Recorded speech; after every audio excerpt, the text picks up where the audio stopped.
सुप्रभात बच्चों। आज हम संस्कृत का द्वितीय पाठ लोभः नाशस्य कारणम पढ़ेंगे। इस पाठ में दो मित्रों की कहानी बताई गई है। एकस्मिन् ग्रामे धर्मबुद्धिः पापबुद्धिश्च वसति स्म। स्वभावेन धर्मबुद्धिः दयालुः एवं च पापबुद्धिः दुष्टः आसीत्। एकदा पापबुद्धिः अचिन्तयत् यत् सः धर्मबुद्धेः सहायतया धनस्यार्जनं सरलतया कर्तुं शक्नोति। एतत् विचिन्त्य सः धर्मबुद्धेः समीपं गत्वा अकथयत्, भो मित्र, वृद्धावस्थायां किं त्वम् आत्मविचेष्टितं समरसि विदेशगमनं विना बालकान् कामवार्तां कथयिष्यसि। उक्तं च देशान्तरेषु बहुविधभाषा वेशादि येन न ज्ञातं भ्रमता धरणिपीठे तस्य फलं जन्मनो व्यर्थम्। इसका अनुवाद है, एकस्मिन् ग्रामे, एक गांव में, धर्मबुद्धि पापबुद्धिश्च वसति स्म। एक गांव में धर्मबुद्धि और पाप बुद्धि रहते थे। स्वभावेन धर्मबुद्धिः दयालुः एवं च पापबुद्धिः दुष्टः आसीत्। स्वभावेन स्वभाव से धर्मबुद्धि दयालु और पाप बुद्धि दुष्ट था। एकदा पाप बुद्धि अचिन्तयत् यत् सः धर्मबुद्धेः सहायतया धनस्यार्जनं सरलतया कर्तुं शक्नोति। एकदा एक बार पाप बुद्धि ने अचिंत्यत सोचा यत् कि वह धर्म बुद्धि की सहायता से धन का अर्जन सरलता से कर सकता है, अर्थात धन को आसानी से कमा सकता है। एतत् विचिन्त्य स धर्मबुद्धेः समीपं गत्वा अकथयत्। एतत् विचिन्त्य ऐसा सोचकर वह धर्मबुद्धि के पास जाकर कहने लगा। उसने धर्मबुद्धि के पास जाकर कहा, भो मित्र, अरे मित्र, वृद्धावस्थायां किं त्वम् आत्मविचेष्टितं समरसि। वृद्धावस्था में, बुढ़ापे में क्या तुम अपने आप को ठगा हुआ याद करते हो। विदेश गमनं बिना, विदेश गए बिना बालकान् कामवार्तां कथयिष्यसि।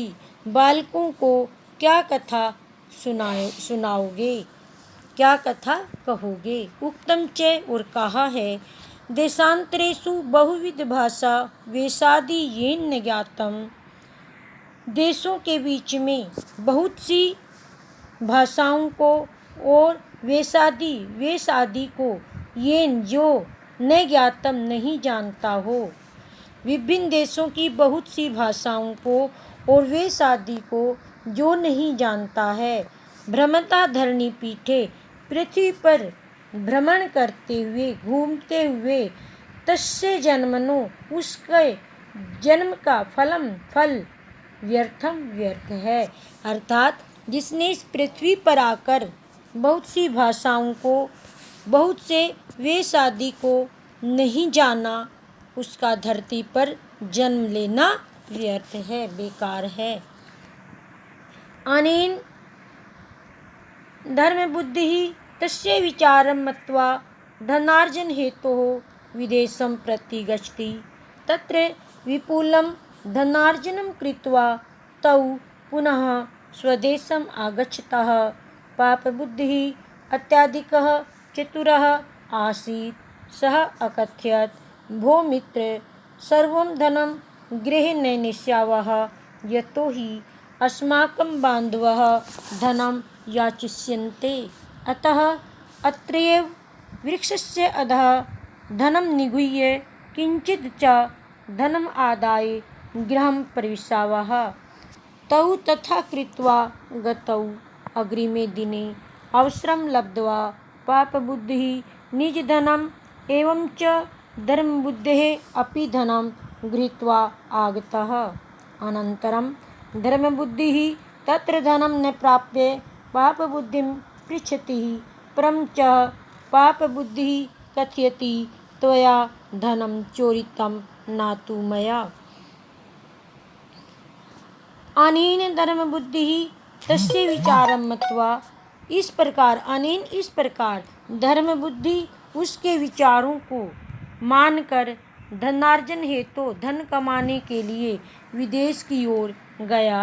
तत्र विपुलम, वहाँ बहुत सा धन कमाकर तब वे दोनों पुनः स्वदेश आगच्छता वापिस आ गए, अपने देश आ गए।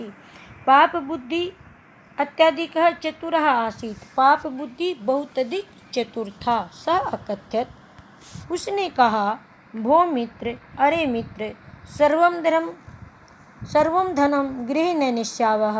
सारा धन घर नहीं ले जाएंगे।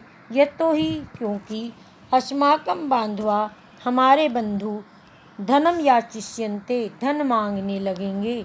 अतः अत्रैव वृक्षस्य अधः धनं निगूह्य किंचित च धनम आदाय गृहं प्रविशावः। अतः अत्रैव, यहीं, वृक्षस्य अधः, वृक्ष के नीचे, धनम निगूह्य, धन को छिपाकर, किंचित च और किंचित कुछ, धनम आदाय, धन लेकर, गृहं प्रविशावः, घर जाते हैं। तौ तथा कृत्वा गतौ, और उन दोनों ने वैसा ही करके गए। अग्रिमे दिने, अगले दिन अवसरम लब्ध्वा, अवसर पाकर, पाप बुद्धि निज धनम एवं च धर्म बुद्धि अपि धनम गृहीत्वा आगतः। अगले दिन पाप बुद्धि अपना धन और धर्म बुद्धि का भी धन लेकर आ गया। अनंतरम धर्म बुद्धि तत्र धनम न प्राप्य, उसके बाद धर्म बुद्धि वहाँ धन न पाकर पाप बुद्धि पृच्छति, पाप बुद्धि से पूछता है। परम च पाप बुद्धि कथयति, परंतु पाप बुद्धि कहता है, त्वया धनम चोरितम न तु मया, तुमने धन चुराया है, मैंने नहीं। अर्थात पाप बुद्धि यहाँ पर अपनी चतुरता दिखाता है और वह उसका दोषी धर्म बुद्धि को ही ठहरा देता है। धन्यवाद।